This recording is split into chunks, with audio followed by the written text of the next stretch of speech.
2021 is going to be year 4 of the Lamar Jackson era in Baltimore. And for the Baltimore Ravens, I can't really say that it has been a non-successful journey in terms of how they've been able to win games during the regular season and be a decent team in the postseason. I understand that the divisional round is not necessarily where Baltimore Ravens fans and Baltimore Ravens players and coaching staff want to be at year's end. But at the same time, the league at this point, especially when you compare Lamar Jackson to other quarterbacks, the league at this point is a very deep league with a lot of really good teams. And losing to the Buffalo Bills in the playoffs is not really something that they should be very upset about. Now, so far in the career of Lamar Jackson, it has been a really big struggle in terms of being able to be successful in the playoffs and have an ability to win games for this team. He's 1-3 in the playoffs. He has 3 touchdowns to just 5 interceptions, or I guess just 3 touchdowns to 5 interceptions.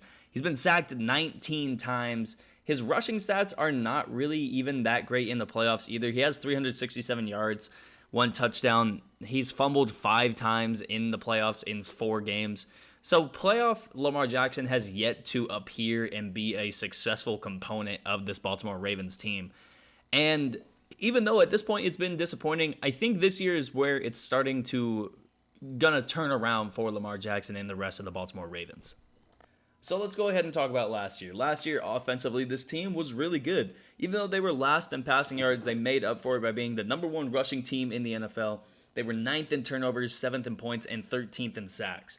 And they're one of the few teams at this point in today's NFL where they have proved that they can decide not to pass the ball and be a top 10 scoring team in the NFL. Every other team that's going to be in the top 10 of points scored for probably the rest of the league's history is going to be a team that is passing the ball 30 to 40 times a game. And what the Baltimore Ravens were able to do last year in terms of just not passing the ball but still put up points on the board goes to show just how well this offense ran last year through Lamar Jackson and the rest of the players on the team. And defensively, the stats get even better. 6th in passing yards allowed, 8th in rushing yards allowed, 10th in takeaways, 2nd in points, and 14th in sacks. Now, sacks are the number that is kind of a worrisome stat because really at this point in today's NFL, if you're a defense that wants to be a championship level defense, all you really have to do is take the ball away from the opponent and sack the quarterback. And 10th and 14th, even though it's not terrible, it's not necessarily up to the standard of other teams around the NFL who are going to be competing for the championship this year. You saw the Baltimore Ravens try to address that situation with a few players I'll talk about later, but I don't necessarily know if that is a strength that this defense is going to be relying on throughout the year. This team is really just going to be relying on the fact that they're not going to allow a lot of yards through the air or on the ground. And at the end of the day, even though they do not even though they don't take the ball away from the quarterback, even though they don't sack the quarterback a lot of times during a game, they allowed the second least amount of points last year on the defensive side of the ball. So even though they didn't take the ball away, even though they didn't sack the quarterback, they still were elite at a lot of other categories that make defenses successful. And allowing the second least amount of points throughout the year is another one of those categories where they can look back and say that they had a successful year on that defensive side of the ball. Now let's go ahead and talk about who's gone from last year, and there actually is a lot of big names that are going to be gone from last year.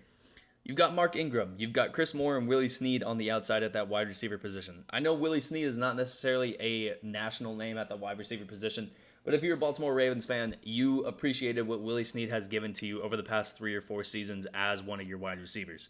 They ended up trading Orlando Brown during this offseason. They lost guard DJ Fluker and center Matt Skura in free agency as well. The Orlando Brown trade, they didn't need to do it. I understand the contract situation between Orlando Brown and Ronnie Stanley. Ronnie Stanley wants to be the left tackle of the Baltimore Ravens. Orlando Brown is a better left tackle than Ronnie Stanley. I understand the position that they were in. At the same time, I think they could have worked it out. The Baltimore Ravens have shown an ability throughout their history to be able to work out issues within their franchise and within their personnel. So, and even if they weren't able to work it out, I don't know why you don't try to trade Ronnie Stanley instead of Orlando Brown. If I'm wrong, if a Baltimore Ravens fan, can prove to me that they think that Ronnie Stanley is better than Orlando Brown, then sure, I'll agree with you. But I think at this point in not only today's NFL, but how the Baltimore Ravens are constructed, Orlando Brown was a better player for them. And trading him, I think, is going to have a bigger impact down the road than it does now. But we will see that impact later on, whether it's this season or a few years down the road. Now let's talk about the defensive side of the ball.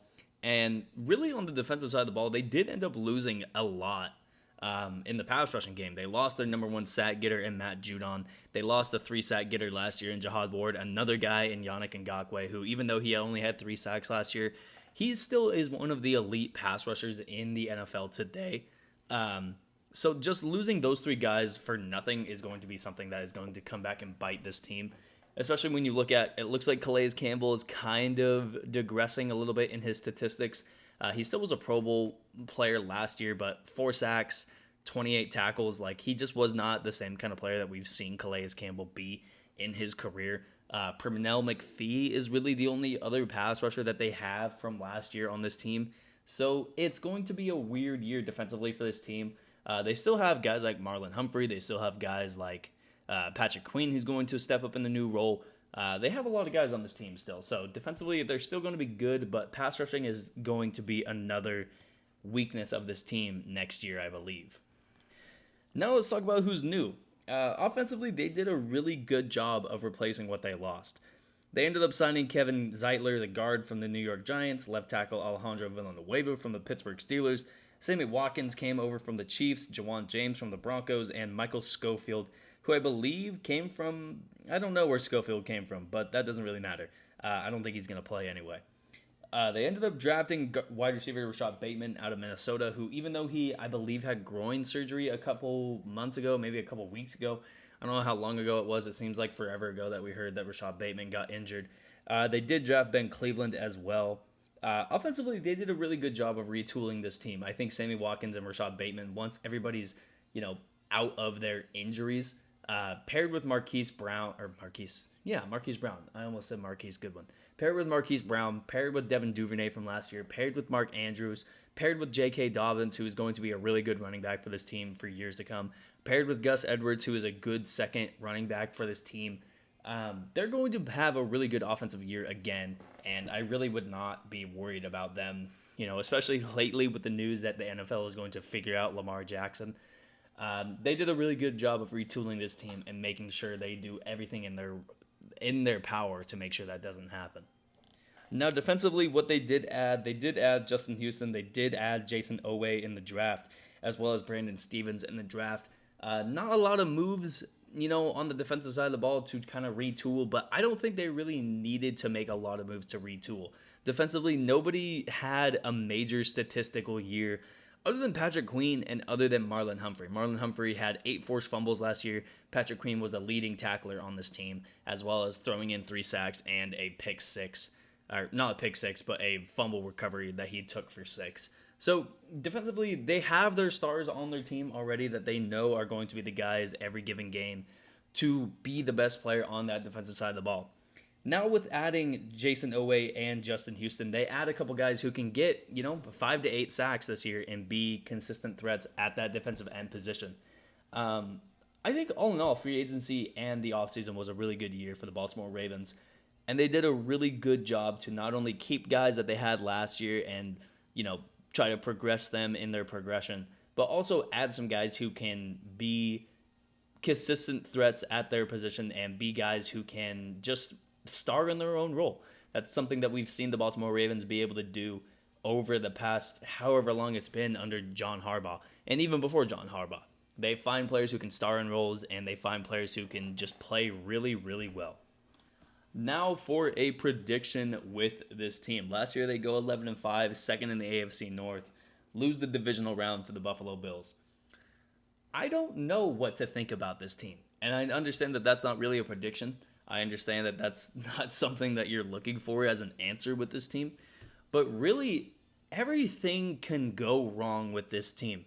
Lamar Jackson could get figured out. If a team really does figure out Lamar Jackson, it can take 1 week where Lamar Jackson has a really bad week against, who knows, the Cleveland Browns or the Cincinnati Bengals. Someone just comes up with a scheme that somehow figures him out. And if other teams around the NFL decide to implement that and it works against him like it did against the other team that figured him out, I know that's kind of a weird sentence to follow, but if he gets figured out by one team, he could get figured out by the rest of the NFL. That's how quickly things turn in this league. However, I really don't see that happening because the way that Lamar Jackson plays, he's not someone like a Cam Newton where you kind of can just load up the box against Lamar Jackson and just defend his running ability, because when Cam Newton was at his peak, a lot of the times he was just running straight into the offensive line and making a move from there. Lamar Jackson is running out onto the boundaries, making plays with his legs that no one in the NFL other than maybe Michael Vick could replicate. That's how good Lamar Jackson is with his legs. Now, his arm talent, I'm not going to deny that he can throw the ball. We've seen him be able to throw the ball well. What the problem is with the passing game for this Baltimore Ravens team is I don't know who the receiver is. I don't think anyone knows who the receiver is. We've seen Marquise Brown, vent that he thinks he's the number one receiver on this team. We've seen them go out and sign Des Bryant, for fuck's sake, and try to be the number one receiver for this team. That's how desperate this team is to try to figure out the number one receiver for this team. They drafted Devin Duvernay last year. They drafted Rashard Bateman this year. They signed Sammy Watkins. At the end of the day, I think they need to understand that they don't need 4 or 5 decent wide receivers. They just need one really good receiver. Especially given the fact that when they're out there in their number one package, which is a pistol formation, they've got Pat Ricard out there, they've got Mark Andrews out there, they've got a running back, whether it's going to be Dobbins or Gus Edwards. They have maybe 1 or 2 wide receivers out there, depending on if they have Nick Boyle in the game. They have 1 or 2 receivers in the game on average. And just signing a bunch of guys to play the same position when they're not really going to be on the field a whole lot, I don't know if that is the best move for this team. So with all that being said, I think this Baltimore Ravens team is going to be in the realm of about a 12 to 14 win team. 14 wins is the absolute peak of this team. I think 10 wins is probably the floor for this team. They're just too talented and too good to not win 10 games. Especially in a 17-game season, that's asking them to barely go over 500. So with all that being said, I still don't think that this team could win the Super Bowl. I still don't think that this team could get to the Super Bowl. An easy AFC championship is in their grasp. Being one of the 4 best teams in the NFL is in the realm of possibility for the Lamar Jackson Baltimore Ravens. But at that same token, I could see them losing in the wild card round. I could see them not getting first in their division. I see them making the playoffs. I don't see them missing the playoffs, but I could understand why someone could convince me that it happens, that they don't make the playoffs. A lot of their success in terms of putting points up on the board comes from Justin Tucker being the best kicker in NFL history. So, I don't want to say that they won't make the playoffs because I know they will. I know they're not gonna win the Super Bowl either. And that's a weird spot to be in for a team like the Baltimore Ravens, who's young and on the rise in the NFL right now. But I'd say that they're probably getting to the divisional round again. And honestly, at this point, I think that's the happiest that the Baltimore Ravens could really get is maybe having a close game against the Chiefs in the divisional round and losing late in the game. With all that being said, that's going to be the video for me. I hope you all enjoyed it. If you did, make sure you leave a like. If you didn't, make sure you leave a dislike. At this point, any feedback from you is much appreciated. And I'll see you in the next video. Peace.